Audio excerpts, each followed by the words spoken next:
Hey everybody, Fishman here. Welcome to another video. This air pump is a true antique. I honestly don't know how old it is. It was given to me by a good friend of mine, more than just a few years ago now, and at the time, unfortunately, I did not think to ask him when he had got it, and I don't even think he was the original owner. So, like I said, it's old. When I went to put this video together, I figured, well, I better check on the internet and see if I could find any references for it.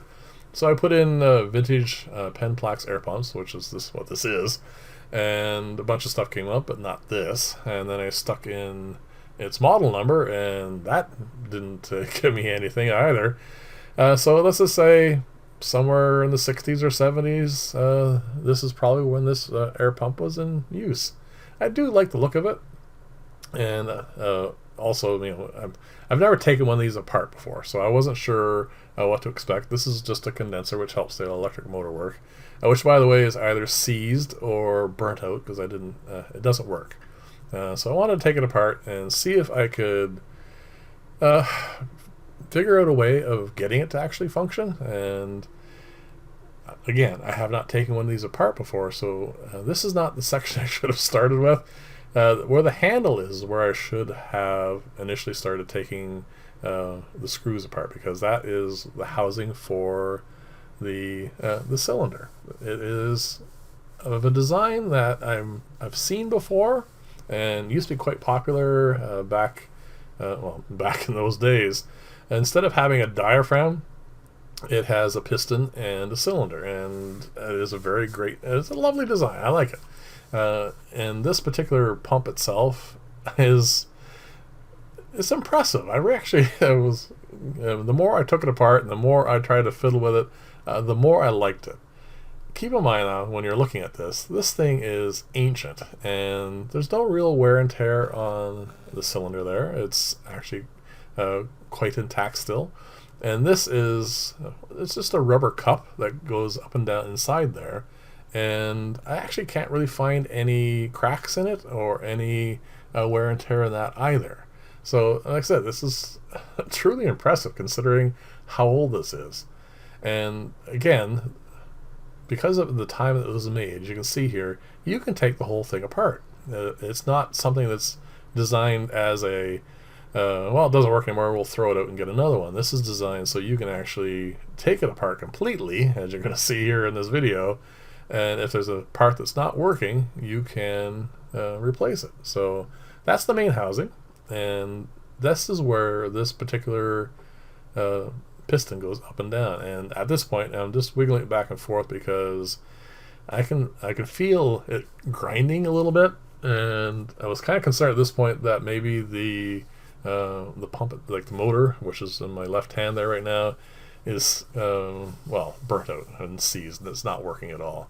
I'm going to take this screw off here, which should allow the camshaft here to come off, but it's, again, like I said, it's seized in there. But I do have some good quality oils, and I didn't see any damage on the condenser. It didn't look like it was burnt or anything. So I figured what I'm going to do here is try and get this to move freely. So that's my current thought process. But anyway, like I said, I love this design. It's actually something that looks like in its day it would have been a really nice air pump. And considering the fact that there's no, like I said, no wear or tear on this, like, it's actually a good quality setup. It was actually, like I said, I was very impressed. So anyway, I'm going to put some oil on here, wiggle it around a little bit, and just to let you know, I'm not going to show you all the restoration because this went on for a little while. But what I'm going to do here initially is just show you the first steps. So what I'm going to do here is wiggle this back and forth for a fair amount of time.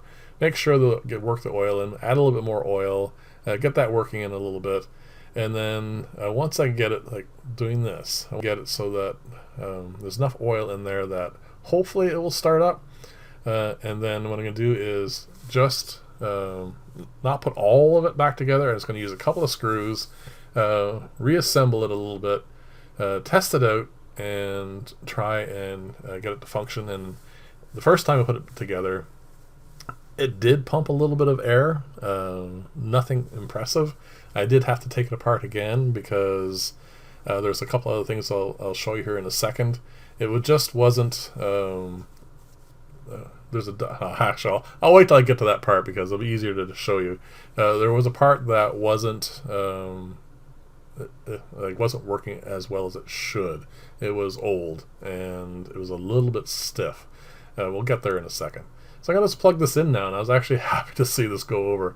I'm just gonna plug it in for a couple brief seconds because I don't want that, what you're seeing there, to bounce around and damage anything. I just want to make sure that it was actually turning, and it does. So that's a good start.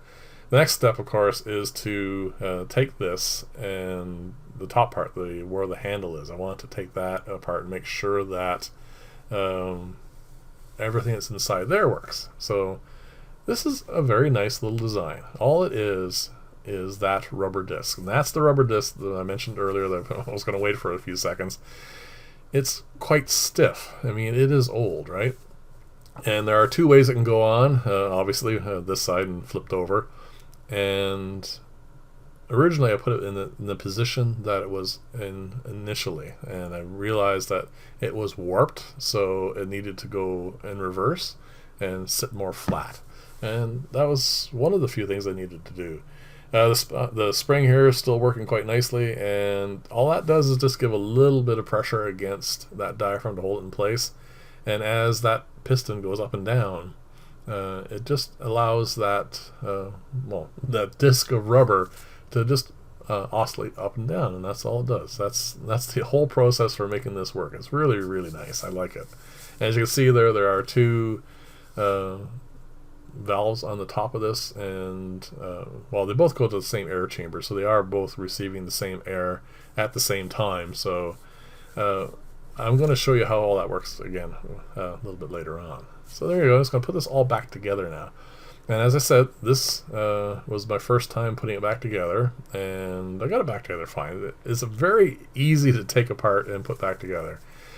But I needed to do a couple more things. First off, I needed to flip that flapper valve, for all intents and purposes, over again, because it was a little bit of a curve to it. The other thing I needed to do, even though I couldn't see it, there's a little bit of wear and tear on both the cylinder and the piston.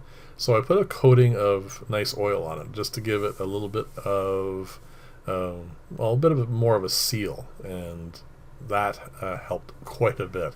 And that's basically all I needed to do. I also, even though you're not seeing it in this video, there's a little air filter that's on the side, held on by two screws. I took that off and I cleaned that as well.